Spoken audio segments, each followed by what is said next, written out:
There's a new option called headlines. I don't know where it went. Apparently, you can do headlines. And there isn't any headline button. Edit name. That do it. Just name. Okay. Banners. Create a banner. Headline.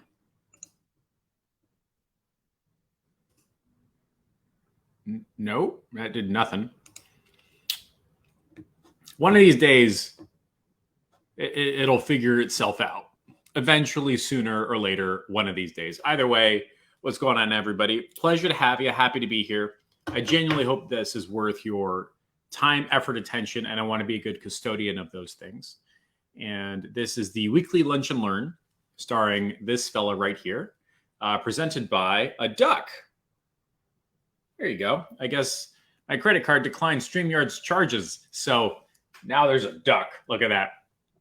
But if you got any questions, comments, concerns, thoughts, or ideas, feel free to ask now, and I'll do my best that I possibly can to answer your question on the live in every way that I know how.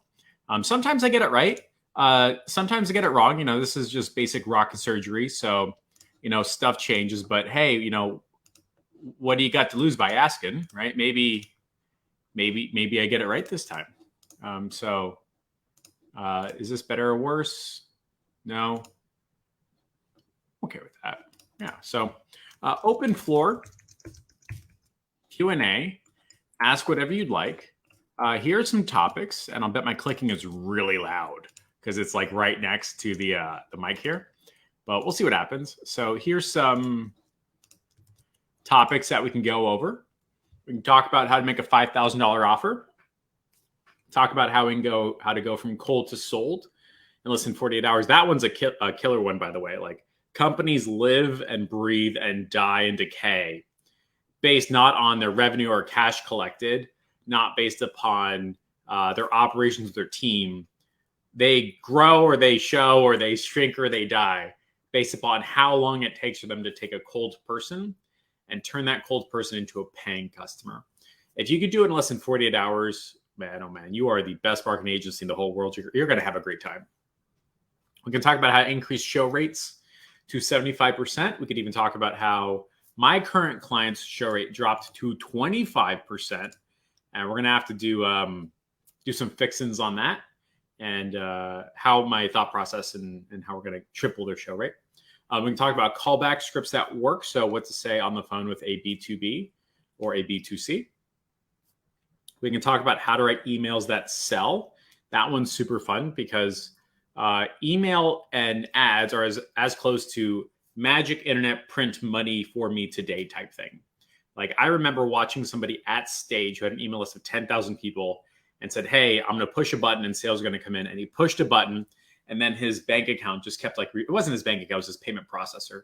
And it definitely wasn't Stripe. I think this was like pre-Stripe days, maybe Authorize.net. But he pushed play on the email. And then like as he was talking, it would ding up. That was like so absolutely cool for me. I thought that was absolutely amazing. We can talk about any of those things if you'd like, or nothing at all. We can just kind of stare at each other. If you want to do that, that's always an option. Just stare at somebody like an uncomfortable Twitch.tv streamer. That's always an option. But we do have a question. Let me go ahead and figure out who asked that sucker. Where'd it go? Hold on. We're getting there. I got to do it. Where is the stream? I have to go into the group and find the stream. Then I find your name and then we'll do it. Okay, we're cool. All right, there we go. And these headphones are not actually plugged in. And we've got Salvador. What's going on, my man? Salvador, you're going to have such a great effing time at your event. Like, that is so cool. Like, doing those in-persons are a dream, just north of Austin or something like that. Like, the closest airport to fly into. I think that's so cool. Like, that position networking is awesome. And was like a half day or something like that. I do want to think that you are undercharging, but hey, man, I think this is your first or second event, and the whole purpose of that is to get testimonials. If you don't have a video crew, you need one. If you don't have a camera crew, you need one. And if you're not asking for testimonials at the end of the event, you got to. So cough up the what, 500, 700, 1500 bucks, have them bring in the camera, the lighting, all that fun stuff. You will have footage of you speaking, footage of people asking you questions. It'll sound amazing. And you will encapsulate a great milestone of your agency journey. It's absolutely fantastic. At the end of the event, there goes the nose. At the end of the event, you have the option, but not the obligation to ask for testimonials. I highly suggest you do. It's going to be awesome. They're going to love it. You can ask your video crew for like a testimonial script. They should have an idea of one. If you don't, just ask around the public group or the IC. There's even, you can even go into my personal profile and see the video testimonials that I did at my own event and reverse engineer the questions. They take maybe like 5 minutes, and it's going to be awesome. And they're going to put those testimonials there. We're going to love it. Something that happened to me is I always felt like I had to bribe people to do a testimonial. Like, hey, if you want the recordings, leave a video testimonial with this crew. You don't have to, but if you say it like that, you feel a lot better about asking for testimonials. So you don't have to do it, but if you did it, you'll feel really good about it. And people like rush into the testimonial room, and it'll be cool. So make sure you're recording, make sure you're filming, make sure you're questioning and all that fun stuff. And at the end of it, say like, hey guys, we got a pretty cool ethical bribe for y'all, full on marketing style. If you feel like this event was really worth your time, effort, energy, and money, I want to give you a really cool incentive to leave a testimonial. If you go to that back room right over there, leave a testimonial talking about blah, blah, blah, blah, blah. I will make it my priority to get you all the recordings of the event within X number of days so you can encapsulate, memorize, and have access to this information forever, so you don't have to rely on your memory, your notes, and you can take action immediately. And they will just bum rush straight to it. So yeah, man. In-person events are awesome. You're going to absolutely love it, and I'm super happy for your growth. Well done. Salvador also says, I'm definitely undercharging, going to package it into a course after that. Beautiful. That's exactly what you need to do. I know Jeff Lopez, I think, is guiding you on this journey. He's a great person to listen to, and it's going to be a darn good time. Justin says, what's up, party people? What's going on, Justin? Yeah, dude. As far as like your message to me, I definitely think I responded in case I didn't. You have access to the recordings. If you don't, I'll send them again. And if you need help or whatever, like I'll give you a couple of one-on-ones to make sure that you're set up for the right direction. I know that Georgios, who did the operator sprint, he set up the GHL, got an operator, and that's the only thing he changed in his business, by the way. So instead of sending client all the leads, he then sends only the live transfers. And he's like, Jeff, I got testimonies the same day. I got referrals the same day. Holy crap, this is amazing. All I did was input an operator into my business. And now my clients absolutely love it. So yeah, I'll make sure you're taking care of it and all that. There you go. The event is going to be at Jeff Lopez's warehouse. Beautiful, dude. Fantastic. That's fucking cool. All right, good stuff, man. I've totally forgot and just remembered. There is a question that I was supposed to answer. And that question is for Rodney, England. Cool. That's where I'm from. Not really. Not from England at all. My grandparents are from England. I can't believe I lied. Okay. Rodney, England says the lead costs have increased by double for our smart home security niche. Any advice? All right. So this is one of those always going to happen scenarios. Like no matter what, in your agency journey or your marketing journey, your costs will always go up. If they go down, you're winning, but they're always going to go up. Like 99% of the time, the only thing your ad costs are going to do is go up. So there's a couple things about how I think that could be applicable to you. The first question that I want to ask you is, what's your social media poison, or what's your social media channel of poison of choice? Is it Facebook? Are we talking TikTok? Are we talking AdWords? Are we talking YouTube? Are we talking like Twitter? Are we talking Snapchat? Like, what's your social media poison of choice? Which one are we advertising on? That is like experiencing the increase in costs. And then once I have a good answer to that, I'll explain to you how I think about it. And then we'll track and we'll build out a flow from lead all the way to end. And we'll start measuring what really matters. I know we're only measuring cost per lead. We'll give you thought process and we'll track the whole way through, because sometimes either way, my lead costs triple and my cost per sale is the same. It's funny, right? So Rodney says that we're going through Facebook. All right, cool. So here's how I think about the gold box of increasing cost per lead. So cost per lead. There's a couple things from the technical side that you can do that maybe you are doing, but maybe somebody watching this is not doing. So I'll start from there type of thing. So when I see my cost per lead just artificially shoot up, like, hey man, it was at like $3 yesterday and now it's at like $45. What the hell's going on type of thing. So the first thing I've always tried to done is just do a quick duplicate. This is a very easy way. It's not a strategic or meaningful or realistic solution outside of doing it once, maybe twice. So like if your cost per lead is always shooting up, quick duplicate won't solve it. But if it's like shooting up temporarily, you're like, that's kind of weird and I don't have a lot of time to fix it, turning it on again and turning it off again, like that's, or turning it off again, turning it on again, totally fine, right? Just restart the darn thing. So by quick duplicate, you're going to turn off your current campaign, duplicate it, and turn on the new ones. I think that's like algorithm magic or something like that. Kind of works. It won't work forever. It's a very high impact, low repeatability, low friction solution. And that works really, really well. Assuming that you've done something like that, the next thing I want to make sure you're doing is doing dynamic ads. And that means you have to go into the ad set. You have to turn on dynamic. If it's not there, you have to recreate the ad set or recreate the entire campaign. So let's just pretend you got a current campaign, go into the ad set, turn dynamic on. If dynamic is not an option, go to campaign, duplicate it, and turn on the new one. Turn on dynamic, and then go to the ad level and upload 2 or 3 creatives. And by creatives, I mean that picture, that Canva type of thing. Do not do the mistake of 2 to 3 different offers. I mean 2 to 3 different creatives about the same offer. So let's just say I don't know anything about solar, but let's just say you're doing solar, and let's pretend I'm doing solar and I know all about solar, and your solar thing is 10% off, right? Or sorry, it's 50% off. You're going to run a dynamic ad that's going to be, hey, Miami, get 50% off your solar thing.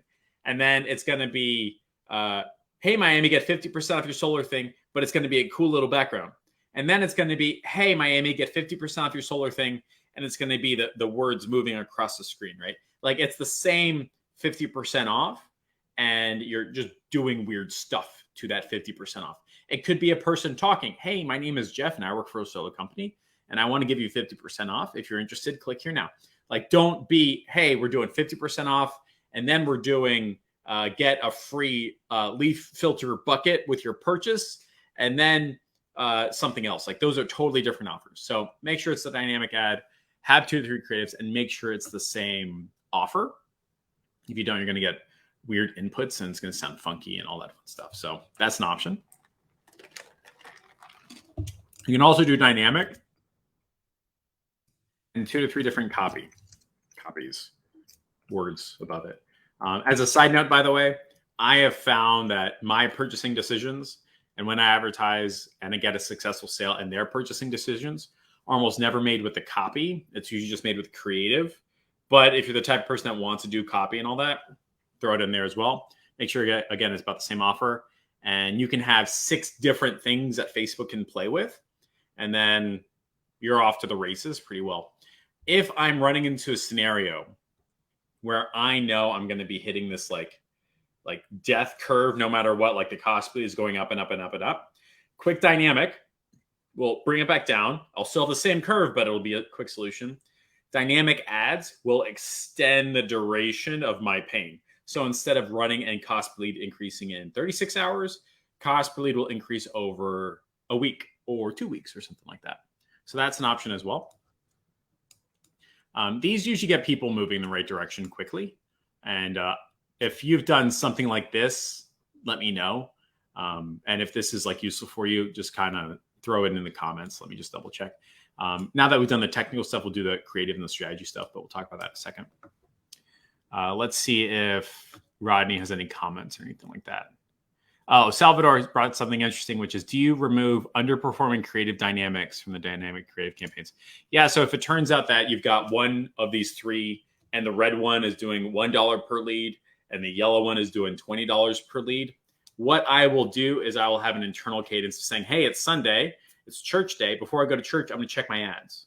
And if it turns out I've got a full week of data that says, hey, yellow sucks ass, don't have yellow anymore, I go, okay. And then I'll remove the yellow and throw in a green. But I do not do that quickly and consistent. I do not do that quickly and inconsistently. I do it consistently and infrequently. So that means like every Sunday or once a week or something like that. So I'm not going in saying, hey, it's been a day, delete that shit. No, it's usually like over the course of a week. And then I try to do it again, like once a week type of thing. So that's from the tech side, which is on the left. Here's some business and strategy stuff, which I think I enjoy a lot more. These are like long-term solutions, and these make your clients happy. And I think most people have like a good time with this. Let's get rid of this. Let's get rid of this. Let's get rid of this. First things first is changing the offer. That means, hey, instead of doing 50% off, we're going to do 2 for 1. I know it's the same offer, but it's not. Okay. People respond differently. There you could just change the ad, change the offer, change your creative new campaign. You could do a make your phone ring on the live type of thing. You could say, hey, with every solar purchase, we're going to give away Cadillac Escalade, something like that.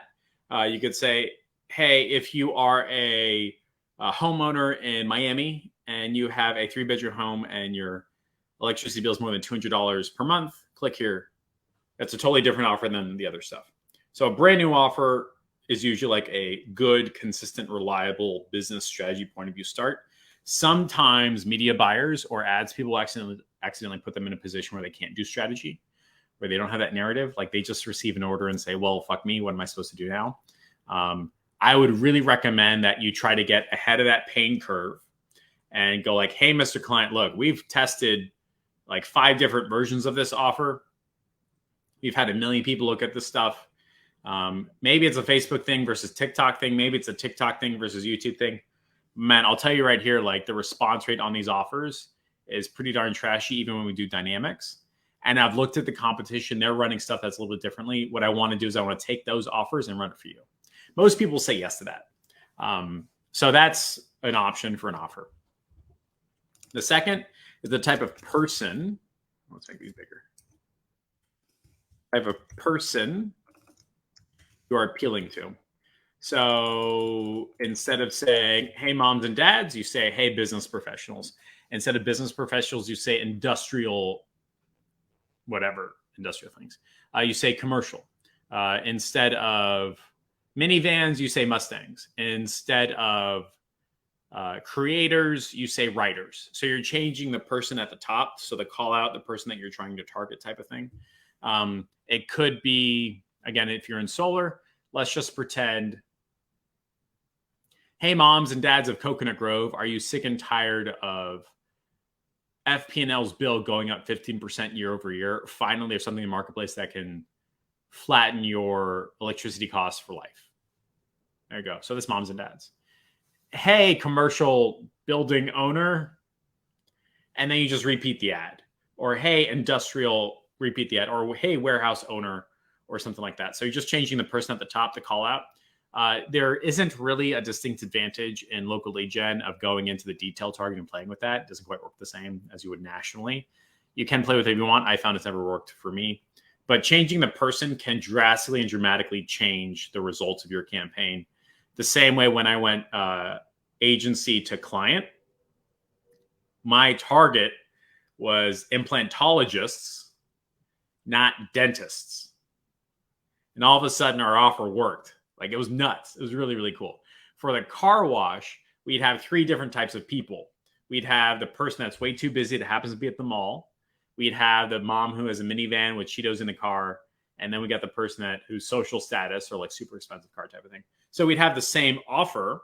We changed the person and changed a couple things, and one appealed to the other pretty well. It was the same car wash, but we just changed the wrapping to it. So offer and person. And then you could always change the social media. But very often what people will do is they will say, hey, man, I've been going to this gym and I'm still fat, so I'm going to change the gym. It's like, look, dude, just so you know, like, you can take the same bad attitude and the same not going to the gym crap and the same nutrition, go to another gym, and you'll get the same results. All right. It's not like all of a sudden something didn't work on Facebook at all, move it to TikTok, and all of a sudden it's working. What ends up happening is you realize, I really need a better creative. I really need a better offer. And that change to a different gym is really an opportunity to reset your habits. So that's what happens when agencies will switch social media channels. You can't just take the stuff from Facebook and throw it to a different channel and say it works. You can't just take your Facebook ad and throw it on YouTube and say, oh my God, it didn't work, type of thing. So if you do decide to change your social media channel, it is an option, but you need to reset and recreate the creatives and have a better relationship. I guess what I'm trying to say is like people who are bad at ads will say, I guess nobody listens to radio anymore. And then run a magazine and guys say, I guess nobody listens to magazines anymore. It's like, come on, dude, there's a billion people a day going on Facebook. So it's like the answer is not there, but I'm putting it on there just in case. So I think that was a long-winded answer to a question that you kind of asked but didn't ask. So hopefully this was useful to like everybody. And take a look at my Peter Max or Andy Warhol. That's definitely Andy Warhol, not Peter Max. Peter Max did too many drugs in the 70s. All right, cool. What's next? What do we got here? Justin's good. Salvador's good. What's going on, Justice? How you doing, sir? Justice does solar too, by the way. I think I answered Rodney's question. Is that him? Oh, yeah. Okay, cool. He says, I haven't done the dynamic change. Much appreciated. Yeah, give this a try, my man. This will probably be a okay solution. This one's easy. This one's medium. These are hard. And this is like the girl in the red dress in the Matrix. You're like, oh, just go over there. It's not like going to work out the way you think, but easy, medium, hard, girl in the red dress. There you go. Hope that was an answer for you. Let's see what else has got going on over here. If there's any questions, comments. Wait, hold on. All right, cool. We can talk about 5K offers, cold to sold in 48 hours, increasing share rate 75%, callback scripts, emails that sell magic internet ATM money type stuff. We can talk about how I'm restructuring my program to create something called the round table. Somebody says, solar is a great niche. Love it. Cool, man. Go make $1 million. All right. Go have a good time. And buy like 70 houses. Like I know somebody who just bought 70 houses.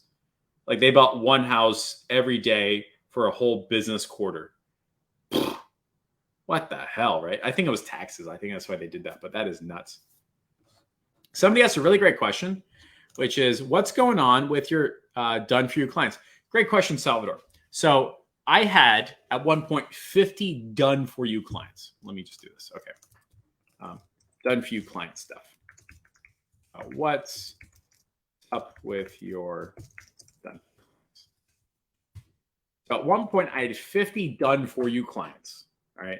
All at the same time, multiple operators, business was just chugging along, charging $750 a month, walking away with 75% margins, sometimes 80% margins, but that was really pushing it. So it would be 70 to 75%. We knew our costs, business was running, it felt like a factory, everybody was cool. I ended up going to dinner with Jordan Key.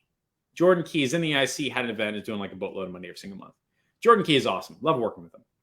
At dinner with him, my wife, Gia, and Scott, my BFF / client, who's quietly scrolling away about $1 to $1.2 million a year selling plants on the internet. It's hilarious, right? He's also a chiropractor.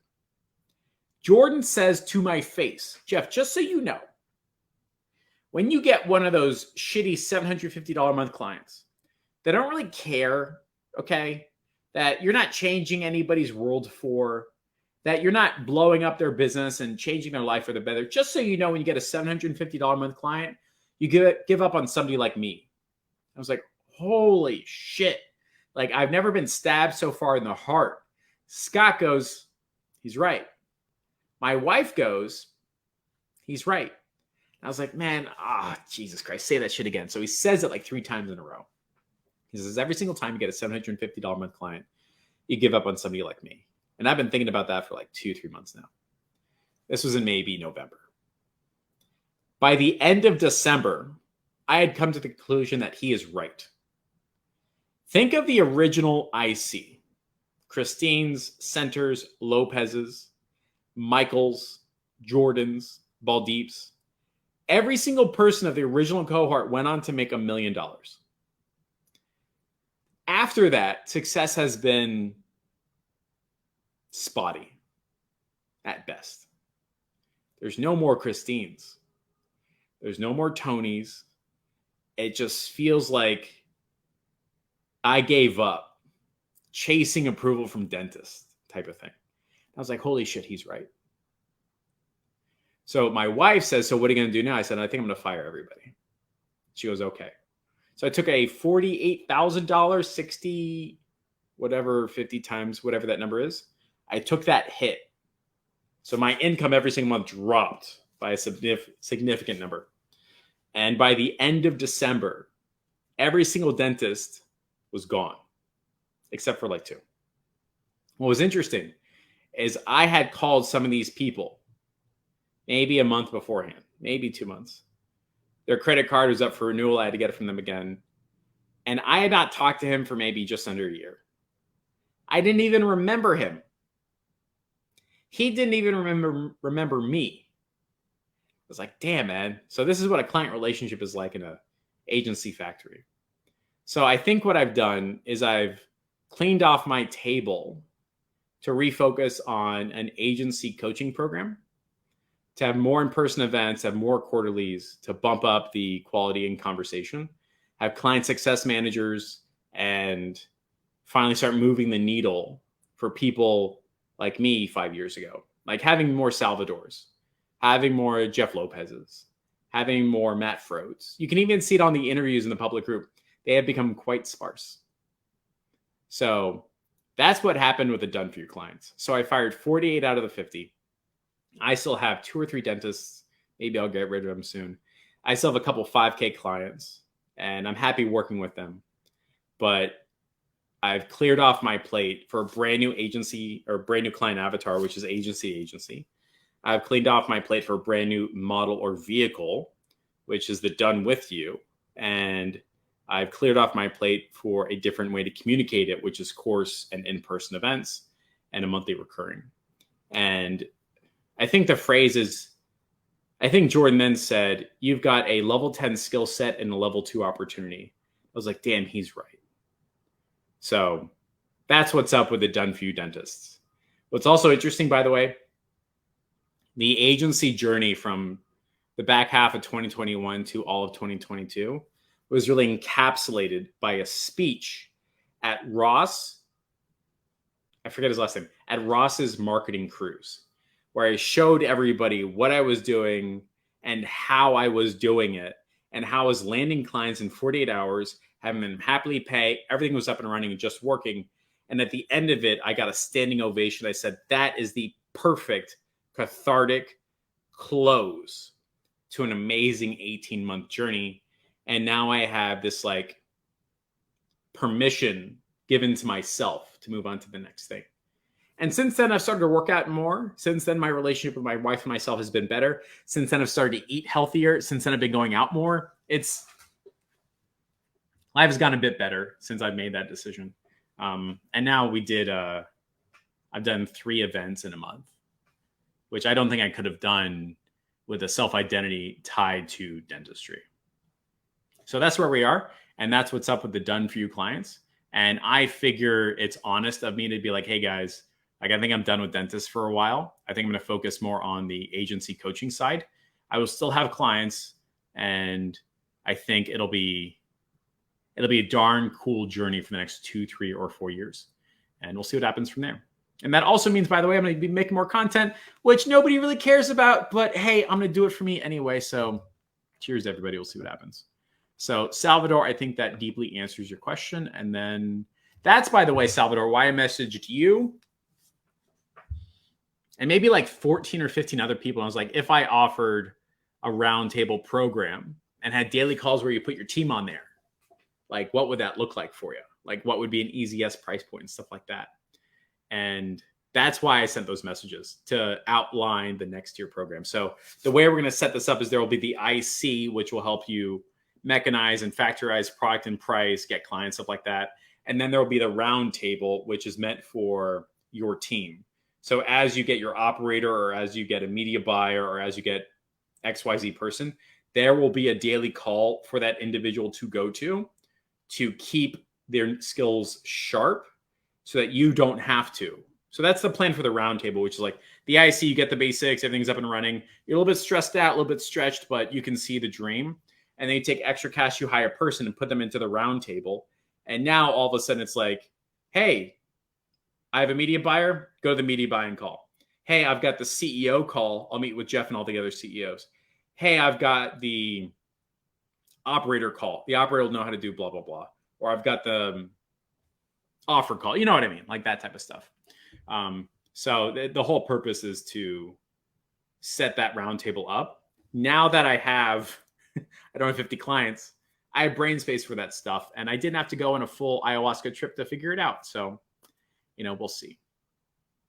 So that's the basics. Justin says, I wholly agree. You're awesome. Much appreciated, dude. I'm learning that my love language has transitioned from time and touch to random internet comments from people halfway around the United States. But I appreciate that very much. Much love. Salvador says, if my team can hop on that new program, I'd love to join. We're now a team of 5. Yeah, man. So that would be the ideal client scenario, which is like you pay the monthly fee, your team goes on it, and then the CSM that I have assigned to your account will report back to you their weekly learnings, their KPIs, what they learned, what they didn't. So you can have your roundtable report or your CEO report of your team. And now you can train them without having to train them. So we'll see what happens. Plus, turns out some dude has some software that I passed on because I was knee deep in DFY that he's now selling for $2 million. I'm like, damn, man, that could have been me. Like, fuck. So we'll see what happens with that. Now I can launch new softwares. Justin says it's brilliant. Justice says that's awesome. Much appreciated. And Justin says, ha, ha, ha. There you go. So yeah, that's everything. And if there's any more questions or comments or concerns about the roundtable, what that looks like, we can talk about that. We can also talk about this right here. And we can even talk about this current challenge. So right now I have a $5,000 a month client. They are happy until 2 weeks ago where they're like, Jeff, we're not happy. And I'm like, why the hell are you not happy? And they're asking all these questions. I'm like, guys, just what are you bouncing around? Like, what's happening here? They're like, Jeff, your show rate sucks. We're getting 1 or 2 people a day when we used to get 8 or 9. And whenever the person does show up, they're super unqualified. I'm like, I've been sitting in the dark, man. I've been Mr. Mushroom. I had no dang clue. They're like, what are you talking about? I was like, I do not have access to your CRMs or your HubSpots or nothing like that. They're like, we thought you knew the whole time. I was like, I've asked, I don't know what's happening. Like every business quarter I go, give me the stuff and nobody responds. So I'm sitting here just doing my thing, hoping that they're like, oh. So now what I've discovered, by the way, is 3 things. The first is that we used to do 8, 9, or even 10 shows every single day, which is huge, 75% shows. Over the past 2 months, maybe 3, that show rate has dropped from 8, 9, or 10 to 1 or 2. And the people that do show up are massively unqualified. Like they are 100% people that would have been and should have been declined immediately. All right. And the third, I'm realizing now my operators need a cultural fix. They've gotten lazy and we're going to get rid of them and hire new operators. So this will be the standard operating procedure moving forward. And this would be an example of stuff we would talk about in the round table, but hey guys, have a good time, right? So new way of working for this 5K. And this is specifically for callbacks. for appointment setting. So this is what we're going to be doing from now on. And I'm already chatting with the, just going to move up. There we go. You know, what am I doing here? Come on, they already have one of these.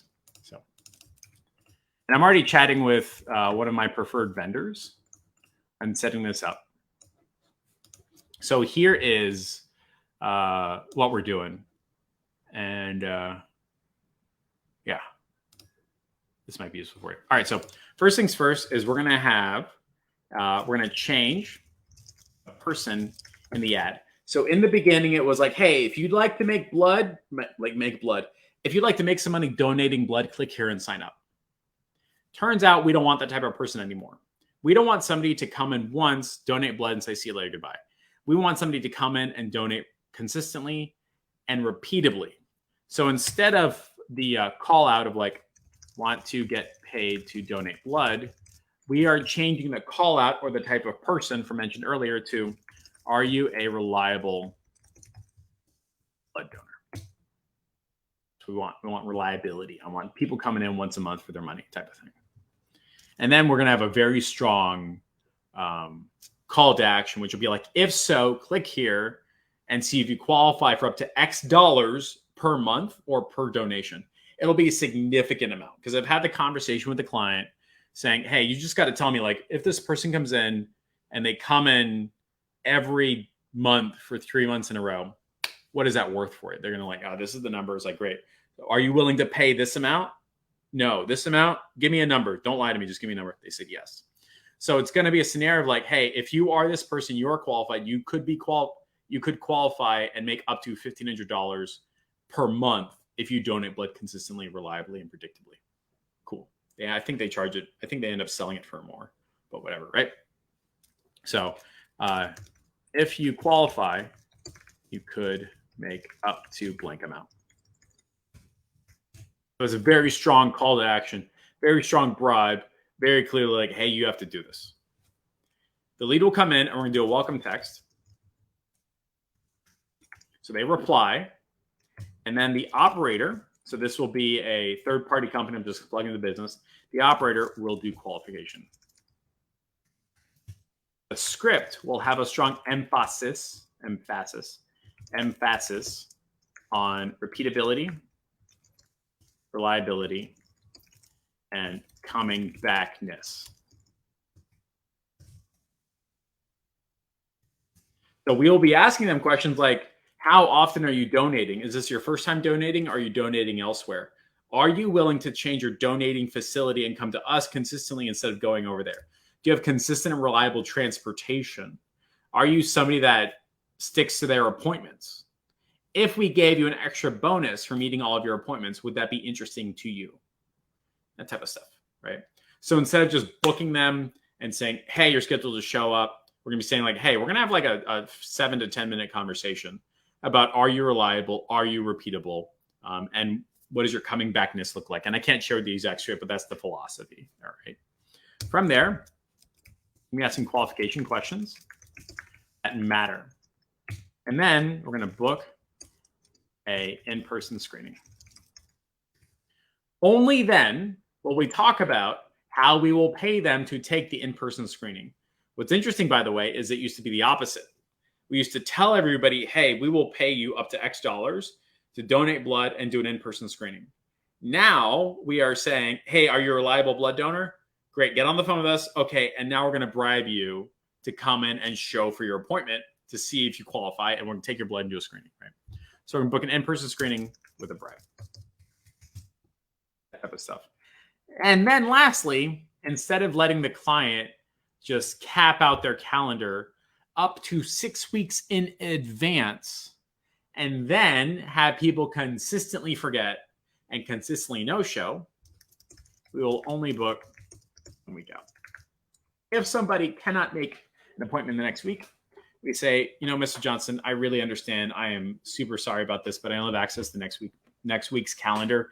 If you'd like, you can ring us and give us a call back and we'll see if we can book you in. But you know, if we can't book you in ASAP, you know, I don't know if this is going to work for you.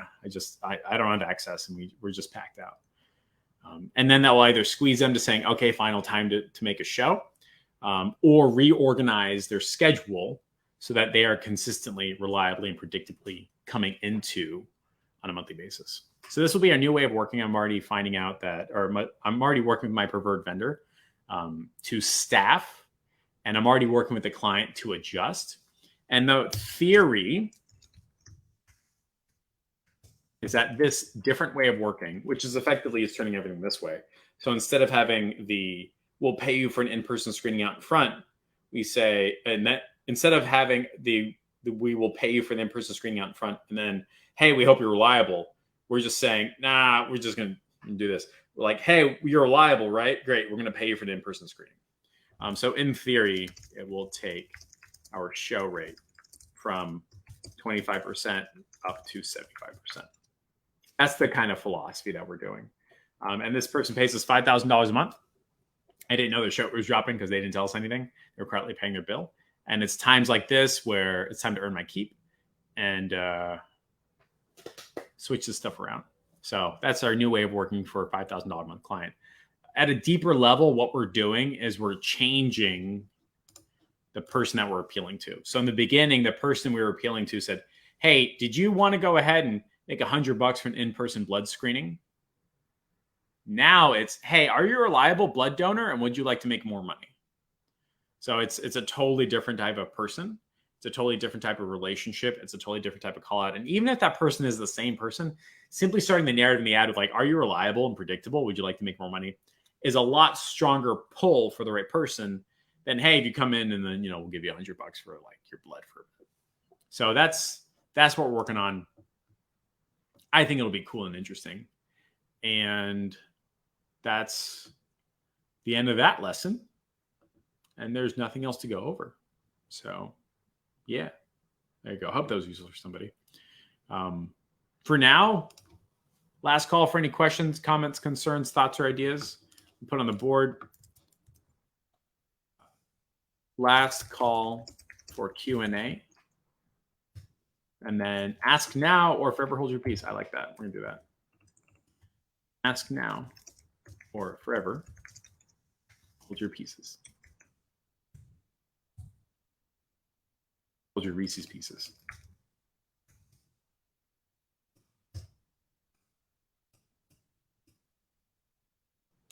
There you go. I'll give everybody a couple minutes and we'll take it from there.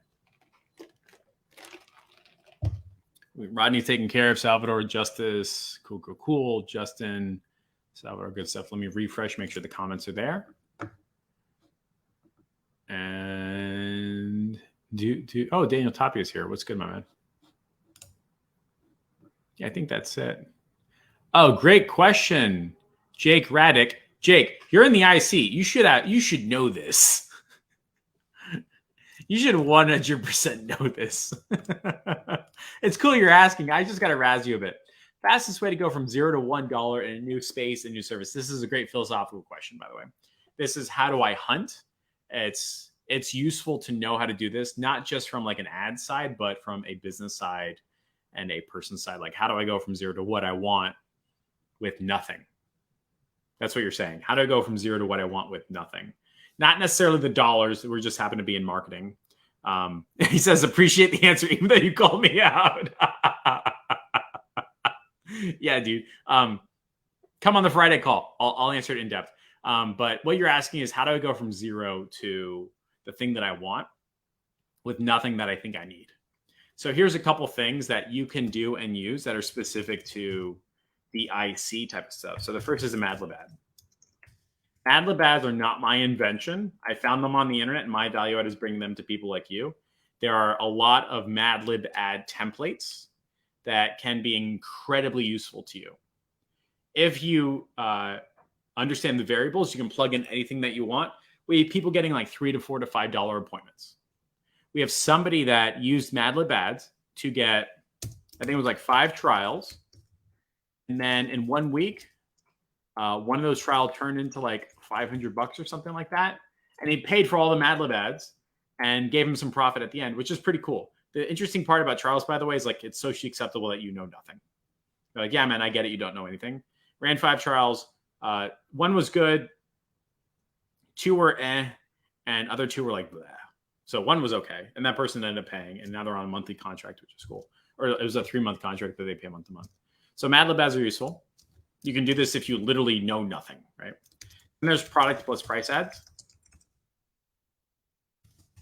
This is what I used to go from 0 to 1, or from nothing to something without any experience. So I just put my price out in front. I said, hey, this is what you want. You can get a lot of it. If you're interested, call me now. And we were signing 2-3 clients a week from it, which is cool. And product and price ads. You do have to know what they want. If you don't know what they want, go back to Mad Libs and then run some trials to figure out what they want. Turns out, by the way, what we think we want is very different and unique from what people actually want.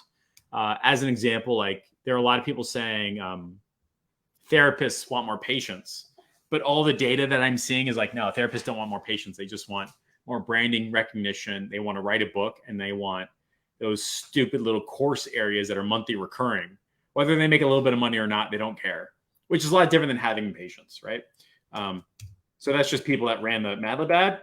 They did 4 or 5 different versions. One of them stuck, and they were like, oh, this is what therapists want. Then they're doing product and price ads. So that's the next thing. The next thing is you can do a call for testimonials. This is a scenario where you go to your current list and you say, I've learned a thing, and I show you. Comment below. Or reply yes, or something like that. And then they reply yes, or they comment below like, hey man, thanks for like raising your hand and all that. Here's the thing. I've learned how to do XYZ 1, 2, and 3. And I'd be happy to show you. The only ask that I have is at the end of me teaching you how to do this for 20 minutes. If you're okay with this, just leave me a video testimonial. Is that kosher? They say sure. And 30 testimonials. Really fast, given the size of your list. If you don't have a list, you're going to have to do some other stuff. If you don't have a thing, you probably do, but you've never thought of it as a thing. But if you truly don't have a thing, you can just learn the thing, right? You can also master what I call floor skills. These are skills that I believe if you're good at them, you'll never make less than $250,000 a year. They always go by different names. These are just the ones that I call them. And everyone's got a different version of this shit. Like if you're an engineer, you're going to say something different if you're saying computer science. But we're marketing and advertising. So there's advertising, which is the placement of a thing on radio, TV, internet. Knowing how to do that, you'd be surprised. The second is copywriting. So how to write the ad, plus that email follow-up. So that they say, actually, I do want to buy that. Let's talk. And then selling, which is how to sell the thing. If you master those 3 things, you'll never make less than $250,000 a year. End of discussion, hard stop. Nobody's going to believe me, but everybody who mastered these 3 things, they make $250,000 a year minimum. Minimum. And this is to everybody. All 60,000 people of y'all. Master these. Master your floor skills. On the opposite side, there are ceiling skills. Because if you master this, your income will remain unlimited for a significant amount of time. Operations, team, and culture. I'm not good at any of these. So my income is floored, but not uncapped. I need to transition, and this will be the year of it, like mastering operations, team, and culture. But this is not answering your question. This is like just an interesting side note. So 1, Mad Libs, 2, product ads, product and price ads, 3 is call for testimonials, and 4 is mastering floor skills. Our Mad Lib ads and IC thing. Yeah, dude, we've got all these tutorials. Jeremy, just do it, man. Like, it's cool. Everybody has a good time. You're going to love it. And there's a lot of templates of the Mad Lib ads, the product and price ads, and there you go. So, Jake, I hope that answers your question very well. I apologize for the calling out thing. I don't think it came out the way I was playing around with it. I meant it funny, but I don't know if it came. Who the fuck knows? It's the internet, right? So yeah, man, Mad Lib ads, product and price ads, do a call for testimonials. You'd be surprised at how many people are willing to leave you a testimonial for teaching them a thing. You'd be surprised at how many things you actually truly know, right? And you could even do a call for testimonials for like a mini service. So it could be, hey, I want to install a 3-day soap opera sequence and send it out and help you sell more stuff. If you're happy with it, would you be okay with leaving me a video testimonial? And you're going to have like 1,000 people saying, yeah, sure, let's go. So that might be more applicable, Jake. But this is how I would think about it. So hopefully that like you go from 0 to 1 really, really quickly. Again, it's not about the money. It's about how to go from nothing to what I want, even though I don't have access to knowledge, skills, and abilities. This is exactly what I would do. So there you go. Somebody says, I've been getting hammered from texts going out and getting hit with stop replies right after the lead just signed up. Is that me doing that, Kane? Or are you just saying for your scenario? Because if it's me, I probably did that. Which is interesting because if it's a stop, it should be stopping. I'll bet that was me. Kane, let me know if that was me. It's coming from my list, I'll bet. I've been getting hammered from texts, getting hit with stop replies. Oh, you mean your scenario? Oh, okay. Kane, I think you mean you, right? Not me. I think you mean you.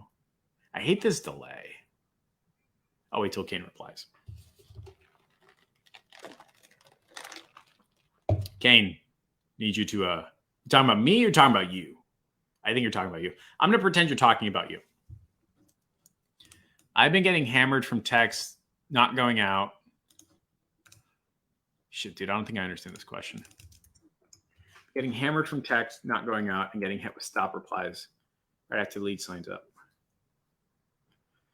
I use...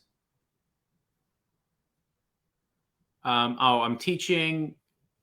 Okay. He says more stuff. He says, yes, I'm using the teachings from the sprint training. My campaigns have been getting killed from Twilio. So what I've discovered with Twilio is that you have to go through a registration process, A2P, application to person, and you have to set up a business center. There's 6 steps you have to go through. Whenever I ask Twilio, hey man, my texts are coming in as spam, they're like, all right, here's the 4 things you have to do. And then usually I have to fill out a form with my client's business ID on their behalf with their email. And so it's all right, that's cool. You're good. You also have to do that for yourself sometimes. So you have to register as an agency and then register your client just so they can track down who the phone number belongs to, I believe. If you're getting stops way too fast, you're going, why are 99 out of 100 people saying stop? The problem could be this.